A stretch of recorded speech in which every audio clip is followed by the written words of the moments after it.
Do you want to become a better writer? If you do, then you should learn how to write great dialogue. So dialogue breathes authenticity, personality, and depth into both your characters, and it's also a great way to drive the plot forward. But writing great dialogue can actually be quite hard. So how do you do it? Let's start by talking about what good and what bad dialogue is. So bad dialogue is usually flat. It does not serve a purpose for the story. It might be quite generic and very surface-based. So if you find dialogue like that in your manuscript, just delete it, because it won't add anything to the story and it will only bore your readers. And the good dialogue, on the other hand, that is concise, layered, memorable, and specific. And it makes sure that it actually contributes driving the plot forward. So to the big question, how do you create great dialogue?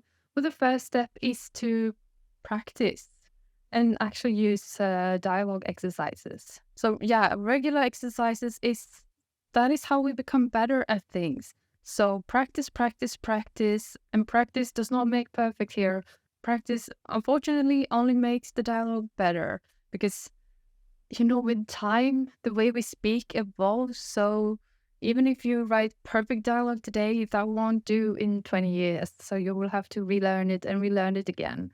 And that is why I find that practicing is very, very good for this. And the way you can do this is just set a dedicated time and use some sort of a writing prompt, dialogue prompt to practice. And when you do this, challenge yourself to convey subtext and to not, let the characters say everything straight out, because that's not how we talk. We say things, but we mean something else. And how can your character mimic that kind of behavior? And some exercises for you to try out is, the first one is the misunderstanding at a party.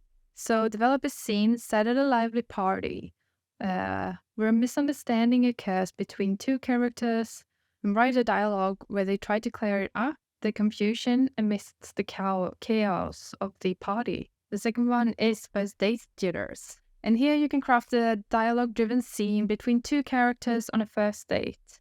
Explore the different kind of awkwardness, humor, and chemistry when they get to know each other. And I would add some sort of layer here that one of them is keeping a secret that they don't want the other one to know.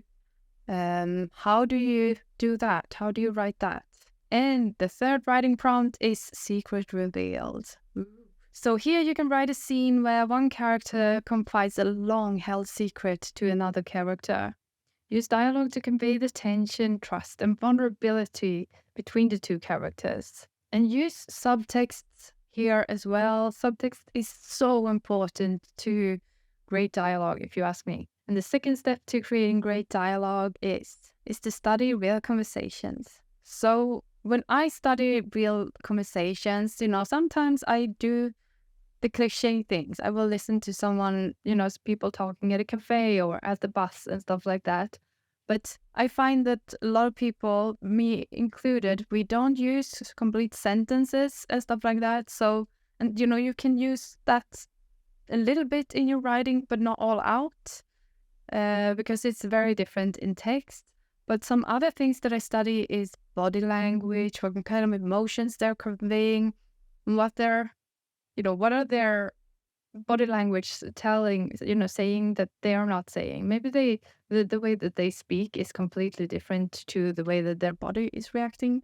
And I also like to listen to, punctuation, hesitations, what's not being said. Because what's not being said is often as important as what is being said.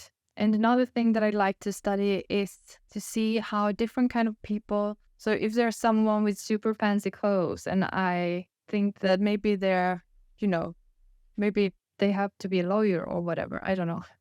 But then I listen to the way that they speak and try to see if I can learn anything about how I can use dialogue in my own manuscripts so that I can give different characters unique voices. And number 3 is to read dialogue-driven works. This is one of the best ways to learn. It's to study other people, of course.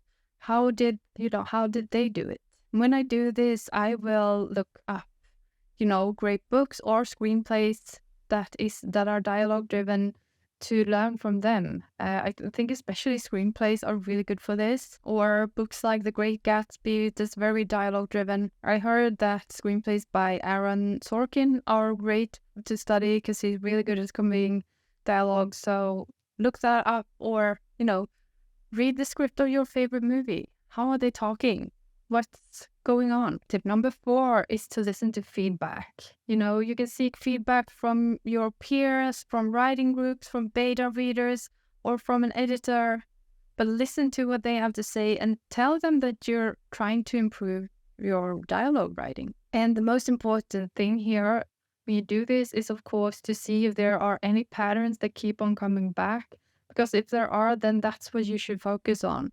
If people say that, maybe people say that your characters sound too much like each other when they speak, well, then that's where you should focus on trying to improve. How do you create different voices for different characters? Tip number 5 is to study dialogue formatting.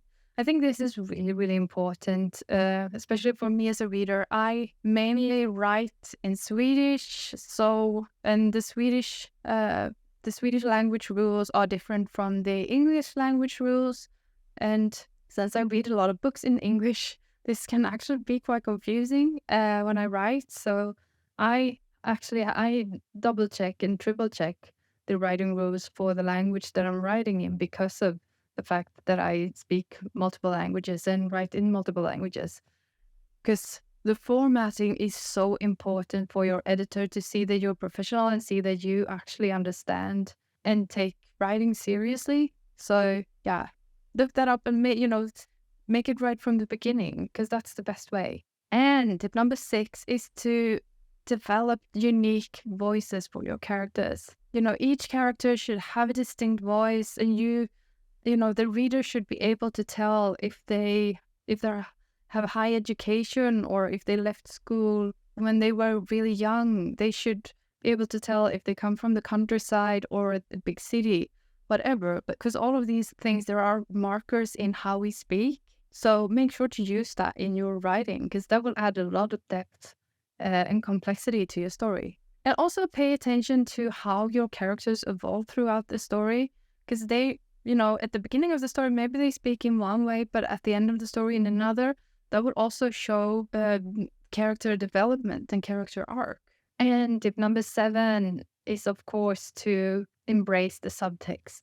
So mastering subtext and underlying meaning, I think this is one of the hardest things, especially for me, at least for me. But it's also one of the most interesting things when a story gets so complex and when you can read things between the line. Yeah. You can do this by adding sublime hints, gestures, silences, and how they speak and stuff like that. But also, once again, I would say the more you practice this, the better it will be. And you can always, sharpen it and make it even better in your editing. So make sure to edit and revise very thoroughly, because that's how you make your writing shine. In conclusion, learning how to write great dialogue will take time and dedication and practice, and it's something that you're going to have to continue practicing, but it's going to be worth it, because that's how you make your stories so much better. I love character-driven and dialogue-driven stories, so this is something that I'm trying to improve all the time when I write, and I hope that you will too. That's all for today. If you like this video, please give it a thumbs up and subscribe to my channel for more content like this. I'll talk to you soon. Bye!